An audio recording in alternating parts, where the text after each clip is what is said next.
And I'm Ashley. Welcome back. We're still in part 3 here, or Act 3, part 2, still looking at the entire story of the Bible, and we're still in the Old Testament here. And this week we're going to be looking at this journey that the Israelites are on as they enter into the Promised Land and what that looks like.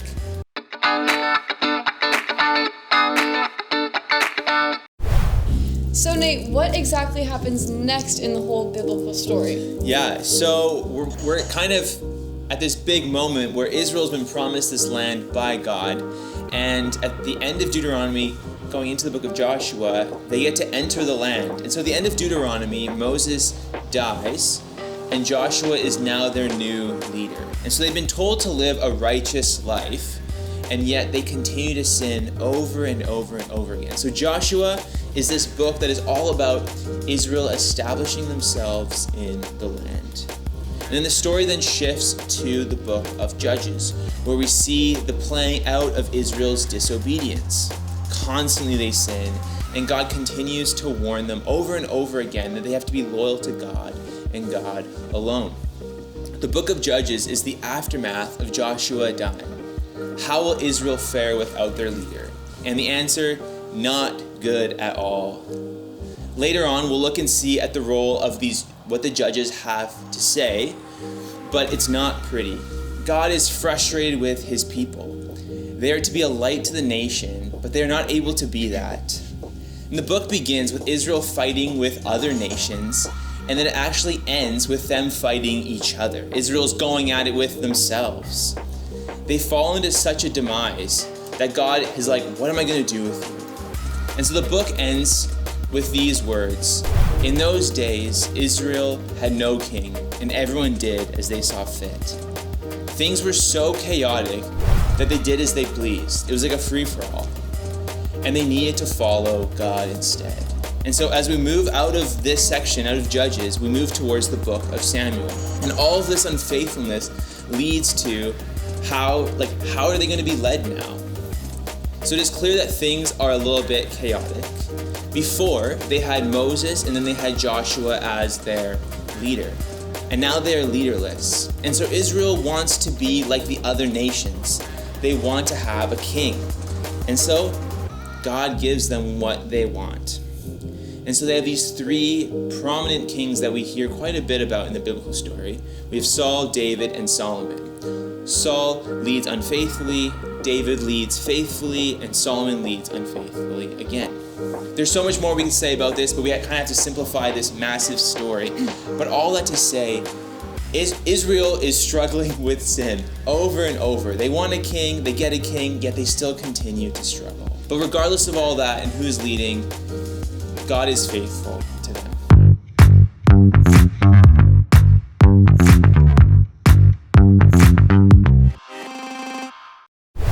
So Ashley, why is it important for Israel to arrive into this promised land? Yeah, so the entire book of Joshua looks at the Israelites' quest to Canaan under Joshua's leadership. The book of Joshua shows us just exactly what can happen when we obey the call of God. The Israelites taking possession of their own land is very important. But why is it so important for the Israelites to arrive? And what is so significant about people moving to another nation? It is a huge testament to how faithful our God is. By the Israelites arriving to the Promised Land, it shows us that God is faithful at fulfilling his promises. And these were promised to Abraham, Isaac, Jacob, and Moses. So when we look at how the Israelites were getting to the Promised Land, it's a lot like our own lives. They faced years of sin and countless battles, obstacles, and hardships. Even when they didn't want to follow God, God still proved himself to be faithful, even when they continually were not faithful. The story of the Israelites is significant in the Bible for showing us that God never gives up on us, and it shows us what great things can happen when we say yes to his instruction.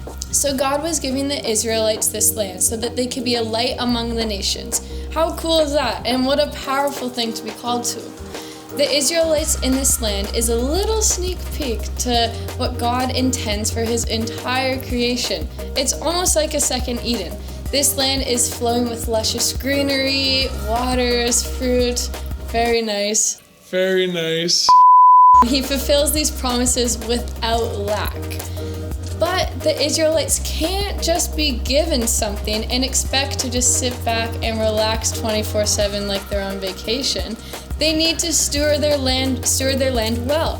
Their future well-being in this land totally depends on how they listen to God and how much they love Him, which we can take as a good reminder for ourselves too. So the next time someone tells you about the promised land, remember this: God is continually chasing after our hearts, preparing a beautiful path ahead of us and fulfilling what He has promised us years before we were even born.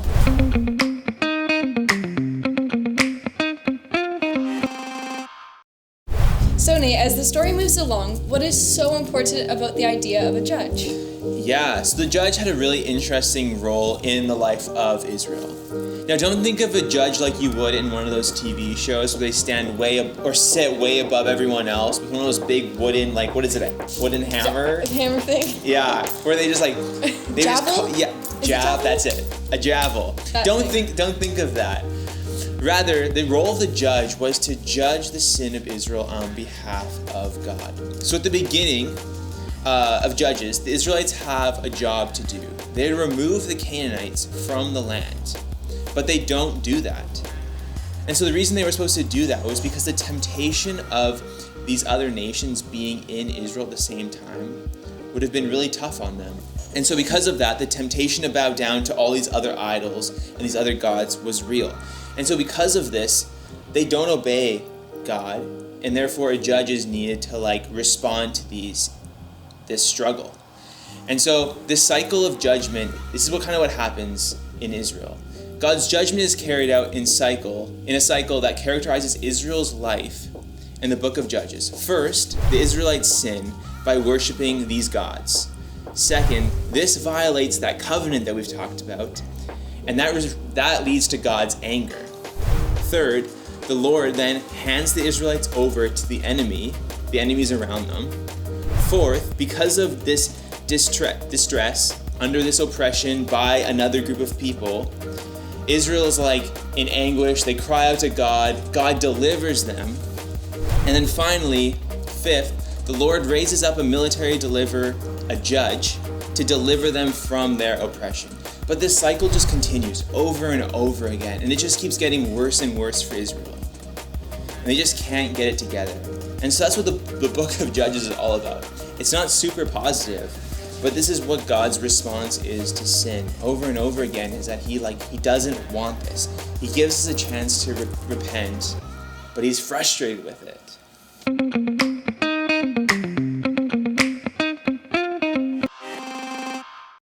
So actually, the story takes a little bit of a turn when Israel decides that they want their own king.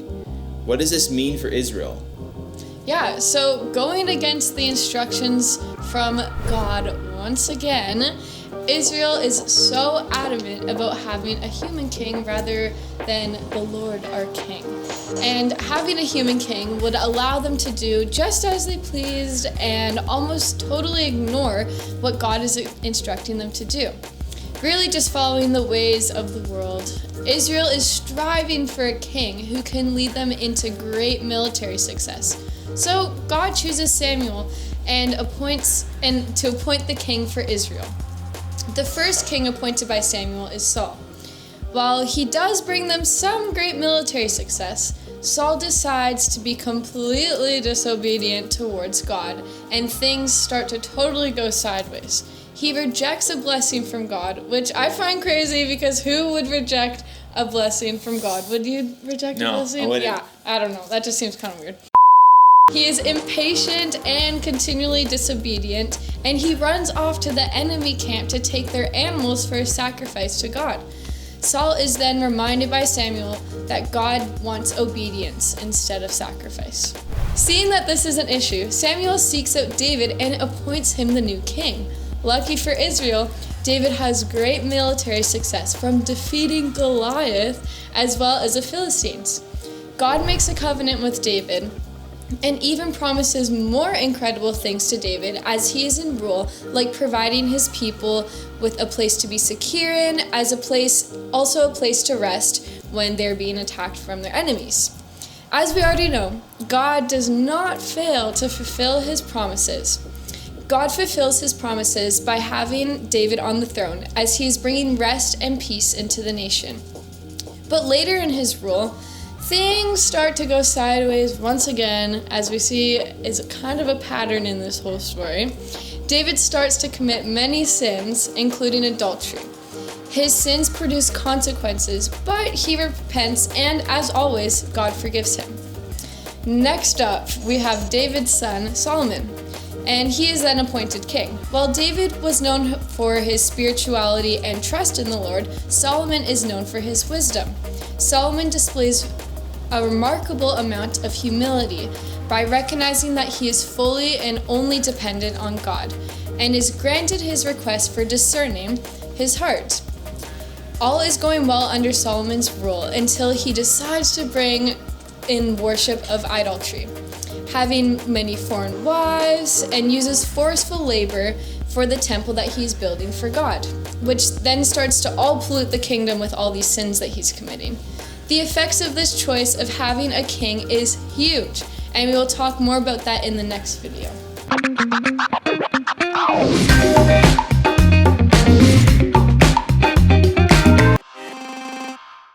So Nate, what exactly does all of this mean for us? I think what this part of the story means for us is that God cares. Like, God really cares about how we live our lives. It's one thing to believe the right things, but it's another in how we actually choose to live that out. God is really tough on sin in this part of the Bible. And he's tough on sin throughout the Bible, but especially here. And there's really no way around that. But God is tough on sin because he knows the effect this sin has on his people and on their hearts. For Israel, sin meant separation from the promises that God has for them. For us, it's the same. God gives us a way of living that is meant to be different from the world, and is meant for us to do well, to live healthy lives. So I think that is a huge takeaway from this section, is that God cares so much, and that's why he's so tough on sin.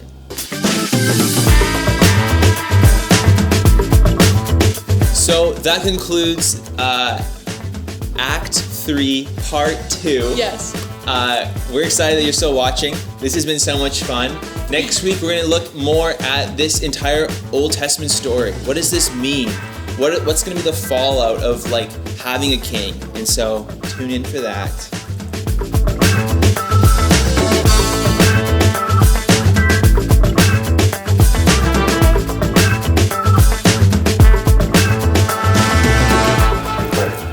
So Nate, as the story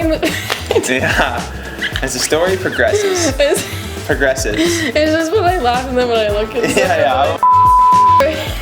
Progresses. As the story progresses. Progresses. Is there a replacement word? As the story moves along, there it is. Can I say that? Yeah.